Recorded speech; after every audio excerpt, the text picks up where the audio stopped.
آج کل پاکستان میں ایک نیا دھندا چل پڑا ہے. اگر آپ اپنے حریف کو زیر کرنا چاہتے ہیں یا اس کا املاک چوری کرنا چاہتے ہیں یا اگر اس کا کاروبار آپ کے کاروبار کے لیے خطرے کا باعث ہے تو اس کا ایک بہت آسان حل ایجاد کیا گیا ہے. آپ اس کے اوپر انگلی اٹھائیں، کہیں کہ یہ گستاخ رسول ہے، اور پھر منٹوں کے اندر وہاں ایک ہجوم جمع ہو جائے گا جو ثبوت نہیں مانگے گا لیکن اس کو چیڑ پھاڑ کے وہیں پر ختم کر ڈالے گا. ایسی ان گنت مثالیں ہمارے سامنے ہیں، لیکن ایک حال کی مثال بہت زیادہ دردناک ہے. وہ مثال مشعل خان کی ہے، جو ایک 23 سالہ نوجوان تھا. عبد الولی خان یونیورسٹی مردان کا ایک طالب علم تھا جہاں وہ جرنلزم کے ڈپارٹمنٹ میں پڑھتا تھا.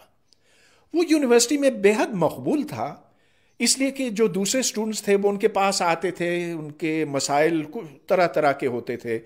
کسی کے اوپر کسی ٹیچر نے زیادتی کی تھی یا انتظامیہ نے زیادہ فیس وصول کی تھی، کسی وجہ سے وہ پریشانی میں مبتلا تھے. تو مشعل خان ان کی بات ایڈمنسٹریشن تک پہنچاتا تھا اور انہیں اکثر اوقات جو وہ چاہتے تھے دلواتا تھا.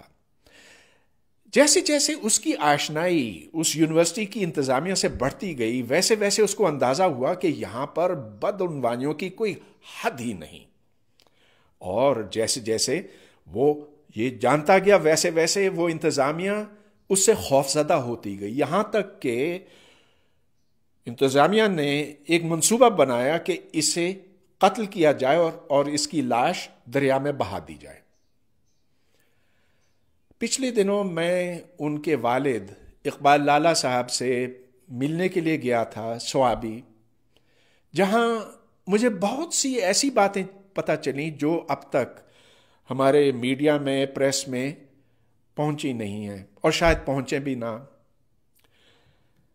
مشعل خان نے یہ جان لیا تھا کہ اس کرپشن کے تانے بانے نیچے سے اوپر تک جاتے ہیں، اور اس نے پھر جب اس کا انکشاف کرنے لگا تو اس سے ایک کوہرام برپا ہوا. لہذا انتظامیہ نے چند اپنے پسندیدہ سٹوڈنٹس کو بلایا اور کہا کہ دیکھو یہ فیس بک پر بھی لکھتا ہے، اس کو گستاخی کے الزام میں تم پھنساؤ. لہذا ایک سٹوڈنٹس کا گروپ جیپوں میں گیا ساتھ والے گاؤں میں، جہاں انہوں نے لاؤڈ سپیکر کے اوپر یہ اعلان کیا کہ یہاں رسول اکرم صلی اللہ علیہ وسلم کی توہین کی جا رہی ہے، اسلام خطرے میں ہے، آؤ آؤ. اور اگلے دن وہاں پر یہ سٹوڈنٹس پہنچ گئے. 57 سٹوڈنٹس تھے، 400 دیکھنے والے تھے. پہلے انہوں نے مشعل خان کو ننگا کیا، پھر اس کو لاٹھیوں سے مارا اور پھر اینٹوں سے کوٹا، اور اس کے بعد ایک نے پستول نکال کر اسے وہیں پر گولی مار دی. مشعل خان کے والد صاحب نے یہ سب کچھ دیکھا ہے اور بے حد افسردہ ہیں، لیکن وہ کہتے ہیں کہ میں اس چیز کے خلاف لڑوں گا جس کی زد میں نہ صرف میرا بیٹا لیکن اور بہت سے نوجوان اور بہت سے بے گناہ اس کی زد میں آ گئے ہیں. یہ ہمارے لیے بھی ایک لمحہ فکریہ ہے کہ آخر ہم جانور کیوں بن گئے ہیں؟ یہ انسانوں کا کام نہیں. مشعل خان کا اپنا روم میٹ جس کے لیے مشعل نے بہت کچھ کیا تھا، وہ 57 مارنے والوں میں شامل تھا، اور دوسرے 400 وہ اس کی ویڈیو بنا رہے تھے. تو اب سوال یہ پیدا ہوتا ہے کہ آخر ہم میں سے انسانیت ختم کیوں ہو گئی ہے؟ ہم کیوں مذہب کے نام پر پاگل ہو جاتے ہیں؟ ہمارے ہوش حواس، سوچنے سمجھنے کی صلاحیتیں کیوں ختم ہو جاتی ہیں؟